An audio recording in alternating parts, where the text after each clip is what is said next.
लीजिए सुनिए मुंशी प्रेमचंद के लिखे उपन्यास कर्मभूमि के 9वें भाग को मेरी यानी समीर गोस्वामी की आवाज में। उपन्यास के इस भाग का सिलसिला शुरू करने के पहले हम चर्चा कर लेते हैं खैम्बले के बारे में। कई बार ऐसा होता है कि हमें इंग्लिश में बात करने में झिझक महसूस होती है, चाहे वो ऑफिस में हो या किसी जॉब इंटरव्यू के समय। अगर आप चाहते हो कि आप घर बैठे अपनी इंग्लिश फ्लुएंसी सुधार सकें तो आप कैम्बले को सब्सक्राइब कर सकते हैं। कैम्बले इंडिया का इकलौता ऐप है जहां आप 1-on-1 वीडियो कॉल द्वारा ट्यूटर से इंग्लिश सीख सकते हैं। इनके सभी ट्यूटर नेटिव इंग्लिश स्पीकर हैं जो यूएसए, यूके, कनाडा आदि देशों से हैं। ये एक पेड ऐप है और अगर आप कहानी सुनो प्रोमो कोड यूज करते हैं तो आपको 32% डिस्काउंट मिलेगा, जो कि किसी भी 3 महीने के प्लान पर होगा। आप कैम्बले ऐप प्ले स्टोर या ऐप स्टोर से डाउनलोड कर सकते हैं या फिर इनकी वेबसाइट www.cambly.com पर भी साइन अप कर सकते हैं। तो ये तो थी चर्चा कैम्बले के बारे में। आइए सिलसिला शुरू करते हैं मुंशी प्रेमचंद के लिखे उपन्यास कर्मभूमि के अगले भाग का, मेरी यानी समीर गोस्वामी की आवाज में। जीवन में कुछ सार है, अमरकांत को इसका अनुभव हो रहा था। वो एक शब्द भी मुंह से ऐसा नहीं निकालना चाहता जिससे सुखदा को दुख हो, क्योंकि वो गर्भवती है। उसकी इच्छा के विरुद्ध वो छोटी से छोटी बात भी नहीं कहना चाहता। वो गर्भवती है। उसे अच्छी अच्छी किताबें पढ़कर सुनाई जाती हैं। रामायण, महाभारत और गीता से अब अमर को विशेष प्रेम है, क्योंकि सुखदा गर्भवती है। बालक के संस्कारों का सदैव ध्यान बना रहता है। सुखदा को निरंतर प्रसन्न रखने की चेष्टा की जाती है। उसे थिएटर, सिनेमा दिखाने में अब अमर को संकोच नहीं होता। कभी फूलों के गजरे आते हैं, कभी कोई मनोरंजन की वस्तु। सुबह शाम वो दुकान पर भी बैठता है। सभाओं की ओर उसको रुचि नहीं है। वो पुत्र का पिता बनने जा रहा है, इसकी कल्पना से उसमें ऐसा उत्साह भर जाता है कि वो कभी कभी एकांत में नतमस्तक होकर कृष्ण के चित्र के सामने सिर झुका लेता है। सुखदा तप कर रही है। अमर अपने को नई जिम्मेदारियों के लिए तैयार कर रहा है। अब तक वो समतल भूमि पर था, पर बहुत संभल कर चलने की उतनी जरूरत न थी। अब वो ऊंचाई पर जा पहुंचा है। वहां बहुत संभाल कर पांव रखना पड़ता है। लाला समरकांत भी आजकल बहुत खुश नजर आते हैं। 20 ही बार अंदर जाकर सुखदा से पूछते हैं कि किसी चीज की जरूरत तो नहीं है। अमर पर उनकी कृपा दृष्टि हो गई है। उसके आदर्शवाद को वो उतना बुरा नहीं समझते। एक दिन काले खां को उन्होंने दुकान से खड़े खड़े निकाल दिया। असामियों पर अब वे उतना नहीं बिगड़ते, उतनी नालिशें नहीं करते। उनका भविष्य उज्ज्वल हो गया है। एक दिन रेणुका से बातें हो रही थीं। अमरकांत की निष्ठा की उन्होंने दिल खोलकर प्रशंसा की। रेणुका उतनी प्रसन्न न थी। प्रसव के कष्टों को याद करके वो भयभीत हो जाती थी। बोली, लालाजी, मैं तो भगवान से यही मनाती हूं कि जब हंसाया है तो बीच में रुलाना मत। पहलौठी में बड़ा संकट रहता है। स्त्री का दूसरा जन्म हो जाता है। समरकांत को ऐसी कोई शंका न थी। बोले, मैंने तो बालक का नाम सोच लिया है। उसका नाम होगा रेणुकांत। रेणुका आशंकित होकर बोली, अभी नाम न रखिए लालाजी। इस संकट से उद्धार हो जाए तो नाम सोच लिया जाएगा। मैं तो सोचती हूं दुर्गा पाठ बैठा दीजिए। इस मोहल्ले में एक दाई रहती है, उसे अभी रख लिया जाए तो अच्छा हो। बिटिया अभी बहुत सी बातें नहीं समझती, दाई उसे संभालती रहेगी। लालाजी ने इस प्रस्ताव को हर्ष से स्वीकार कर लिया। यहां से जब वो घर लौटे तो देखा दुकान पर 2 गोरे और एक मैम बैठे हैं और अमरकांत उनसे बातें कर रहा है। कभी कभी नीचे दर्जे के गोरे यहां अपनी घड़ियां या कोई और चीज बेचने के लिए आ जाते थे। लालाजी उन्हें खूब ठगते थे। वो जानते थे कि ये लोग बदनामी के भय से किसी दूसरी दुकान पर न जाएंगे। उन्होंने जाते ही जाते अमरकांत को हटा दिया और खुद पटाने लगे। अमरकांत स्पष्टवादी था और ये स्पष्टवादिता का अवसर न था। मेम साहब को सलाम करके पूछा, कहिए मेम साहब, क्या हुक्म है? तीनों शराब के नशे में चूर थे। मेम साहब ने सोने की एक जंजीर निकालकर कहा, सेठ जी, हम इसको बेचना चाहता है। बाबा बहुत बीमार है, उसका दवाई में बहुत खर्च हो गया। समरकांत ने जंजीर लेकर देखा और हाथ में तौलते हुए बोले, इसका सोना तो अच्छा नहीं है मैम साहब, आपने कहाँ बनवाया था? मैम हंसकर बोली, ओह, तुम बराबर यही बात करता है, सोना बहुत अच्छा है, अंग्रेजी दुकान का बना हुआ है, आप इसको ले लें।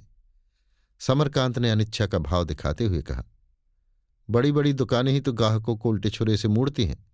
जो कपड़ा यहां बाजार में 6 आने का मिलेगा वही अंग्रेजी दुकान पर 12 आने गज से नीचे न मिलेगा। मैं तो इसके दाम 10 रुपया तोले से बेशी नहीं दे सकता। और कुछ नहीं देगा? और कुछ नहीं, ये भी आपकी खातिर है। ये गोरे उस श्रेणी के थे जो अपनी आत्मा को शराब और जुए के हाथों बेच देते हैं। बेटिकट फर्स्ट क्लास में सफर करते हैं, होटल वालों को धोखा देकर उड़ जाते हैं और जब कुछ बस नहीं चलता तो बिगड़े हुए शरीफ बनकर भीख मांगते हैं। तीनों ने आपस में सलाह की और जंजीर बेच डाली। रुपए लेकर दुकान से उतरे और तांगे पर बैठे ही थे कि एक भिखारिन तांगे के पास आकर खड़ी हो गई। वो तीनों रुपए पाने की खुशी में भूले हुए थे कि सहसा उस भिखारिन ने छुरी निकालकर एक गोरे पर वार किया। छुरी उसके मुंह पर आ रही थी। उसने घबराकर मुंह पीछे हटाया तो छाती में चुभ गई।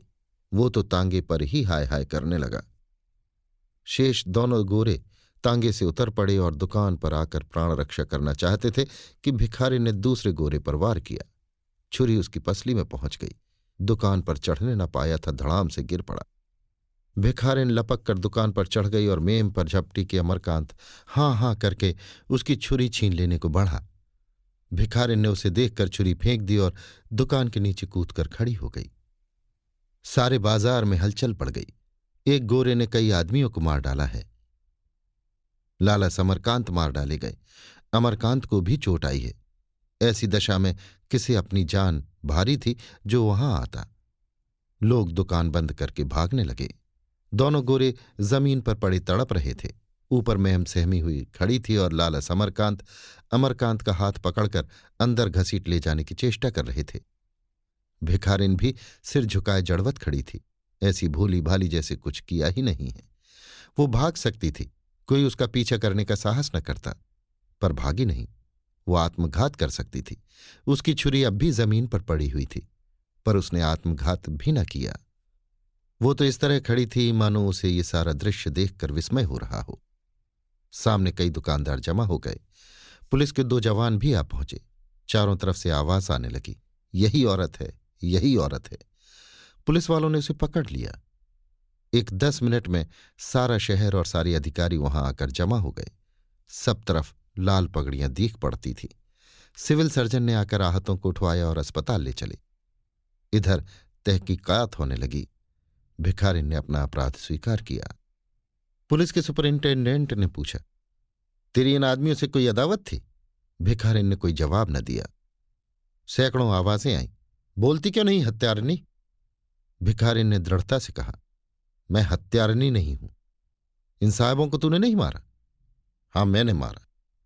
तो तू हत्यारिन कैसे नहीं है? मैं हत्यारिन नहीं हूं। आज से 6 महीने पहले ऐसे ही 3 आदमियों ने मेरी आबरू बिगाड़ी थी।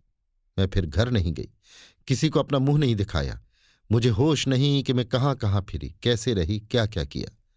इस वक्त भी मुझे होश तब आया जब मैं इन दोनों गोरों को घायल कर चुकी थी। तब मुझे मालूम हुआ कि मैंने क्या किया है। मैं बहुत गरीब हूं। मैं नहीं कह सकती मुझे छुरी किसने दी, कहां से मिली और मुझ में इतनी हिम्मत कहां से आई। मैं ये इसलिए नहीं कह रही हूं कि मैं फांसी से डरती हूं। मैं तो भगवान से मनाती हूं कि जितनी जल्द हो सके मुझे संसार से उठा लो। जब आबरू लुट गई तो जी कर क्या करूंगी। इस कथन ने जनता की मनोवृत्ति बदल दी। पुलिस ने जिन जिन लोगों के बयान लिए सबने यही कहा, ये पगली है। इधर उधर मारी मारी फिरती थी। खाने को दिया जाता था तो कुत्तों के आगे डाल देती थी, पैसे दिए जाते थे तो फेंक देती थी।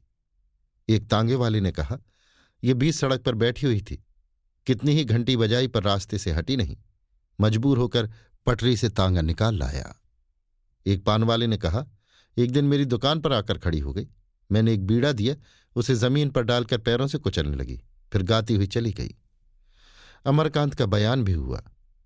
लालाजी तो चाहते थे कि इस झंझट में न पड़े, पर अमरकांत ऐसा उत्तेजित हो रहा था कि उन्हें दोबारा कुछ कहने का हौसला न हुआ। अमर ने सारा वृतांत कह सुनाया। रंग को चोखा करने के लिए दो चार बातें अपनी तरफ से जोड़ दी। पुलिस के अफसर ने कहा, तुम कह सकते हो ये औरत पागल है? अमरकांत बोला, जी हां, बिल्कुल पागल। 20 ही बार उसे अकेले हंसते या रोते देखा। कोई कुछ पूछता था तो भाग जाती थी। ये सब झूठ था। उस दिन के बाद आज ये औरत पहली बार यहां उसे नजर आई थी। संभव है उसने कभी इधर उधर देखा भी हो, पर वो उसे पहचान न सका। जब पुलिस पगली को लेकर चली तो 2000 आदमी थाने तक उसके साथ गए। अब वो जनता की दृष्टि में साधारण स्त्री न थी, देवी के पद पर पहुंच गई थी। किसी देवी शक्ति के बगैर उसमें इतना साहस कहां से आ जाता। रात भर शहर के अन्य भागों के लोग आ आकर घटना स्थल का मुआयना करते रहे। दो एक आदमी उस कांड की व्याख्या करने में हार्दिक आनंद प्राप्त कर रहे थे। यों आकर तांगे के पास खड़ी हो गई, यों छुरी निकाली, यों झपटी, यों दोनों दुकान पर चढ़े, यों दूसरे गोरे पर टूटी। भैया अमरकांत सामने न आ जाते तो मैम का काम भी तमाम कर देती। उस समय उसकी आंखों से लाल अंगारे निकल रहे थे। मुख पर ऐसा तेज था मानो दीपक हो। अमरकांत अंदर गया तो देखा नैना भावच का हाथ पकड़े सहमी खड़ी है और सुखदा राजसी करुणा से आंदोलित हो सजल नेत्र चारपाई पर बैठी हुई है। अमर को देखते ही वो खड़ी हो गई और बोली, ये वही औरत थी ना? हाँ, वही मालूम होती है। तो अब फांसी पा जाएगी? शायद बच जाए, आशा कम है। अगर इसको फांसी हो गई तो मैं समझूंगी संसार से न्याय उठ गया। उसने कोई अपराध नहीं किया। जिन दुष्टों ने उस पर ऐसा अत्याचार किया उन्हें यही दंड मिलना चाहिए था। मैं अगर न्याय के पद पर होती तो उसे बेदाग छोड़ देती। ऐसी देवी की तो प्रतिमा बनाकर पूजनी चाहिए। उसने अपनी सारी बहनों का मुख उज्ज्वल कर दिया। अमरकांत ने कहा, लेकिन ये तो कोई न्याय नहीं कि काम करे कोई सजा पाए कोई। सुखदा ने उग्र भाव से कहा, वे सब एक हैं। जिस जाति में ऐसे दुष्ट हों उस जाति का पतन हो गया है। समाज में एक आदमी कोई बुराई करता है तो सारा समाज बदनाम हो जाता है और उसका दंड सारे समाज को मिलना चाहिए। एक गोरी औरत को सरहद का कोई आदमी उठा ले गया था। सरकार ने उसका बदला लेने के लिए सरहद पर चढ़ाई करने की तैयारी कर दी थी। अपराधी कौन है इसे पूछा भी नहीं। उसकी निगाह में सारा सूबा अपराधी था। इस भिखारिन का कोई रक्षक न था। उसने अपनी आबरू का बदला खुद लिया। तुम जाकर वकीलों से सलाह लो, फांसी न होने पावे, चाहे कितने ही रुपए खर्च हो जाए। मैं तो कहती हूं वकीलों को इस मुकदमे की पैरवी मुफ्त करनी चाहिए। ऐसे मामले में भी कोई वकील मेहनता न मांगे तो मैं समझूंगी वो मनुष्य नहीं। तुम अपनी सभा में आज जलसा करके चंदा लेना शुरू कर दो। मैं इस दशा में भी इसी शहर से हजारों रुपए जमा कर सकती हूं। ऐसी कौन नारी है जो उसके लिए ना ही कर दे? अमरकांत ने उसे शांत करने के इरादे से कहा, जो कुछ तुम चाहती हो वो सब होगा। नतीजा कुछ भी हो, पर हम अपनी तरफ से कोई बात उठा न रखेंगे। मैं जरा प्रोफेसर शांति कुमार के पास जाता हूं, तुम जाकर आराम से लेटो। मैं भी अम्मा के पास जाऊंगी, तुम मुझे उधर छोड़कर चले जाना। अमर ने आग्रहपूर्वक कहा, तुम चलकर शांति से लेटो, मैं अम्मा से मिलता चला जाऊंगा। सुखदा ने चिढ़कर कहा, ऐसी दशा में जो शांति से लेटे वो मृतक है। इस देवी के लिए तो मुझे प्राण भी देने पड़े तो खुशी से दूं। अम्मा से मैं जो कहूंगी वो तुम नहीं कह सकते।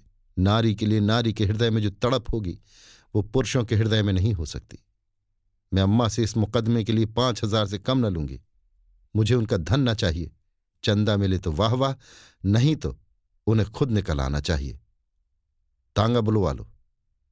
अमरकांत को आज ज्ञात हुआ विलासिनी के हृदय में कितनी वेदना, कितना स्वजातीय प्रेम, कितना उत्सर्ग है। तांगा आया और दोनों रेणुका देवी से मिलने चले। अभी आप सुन रहे थे मुंशी प्रेमचंद के लिखे उपन्यास कर्मभूमि के 9वें भाग को मेरी यानी समीर गोस्वामी की आवाज में।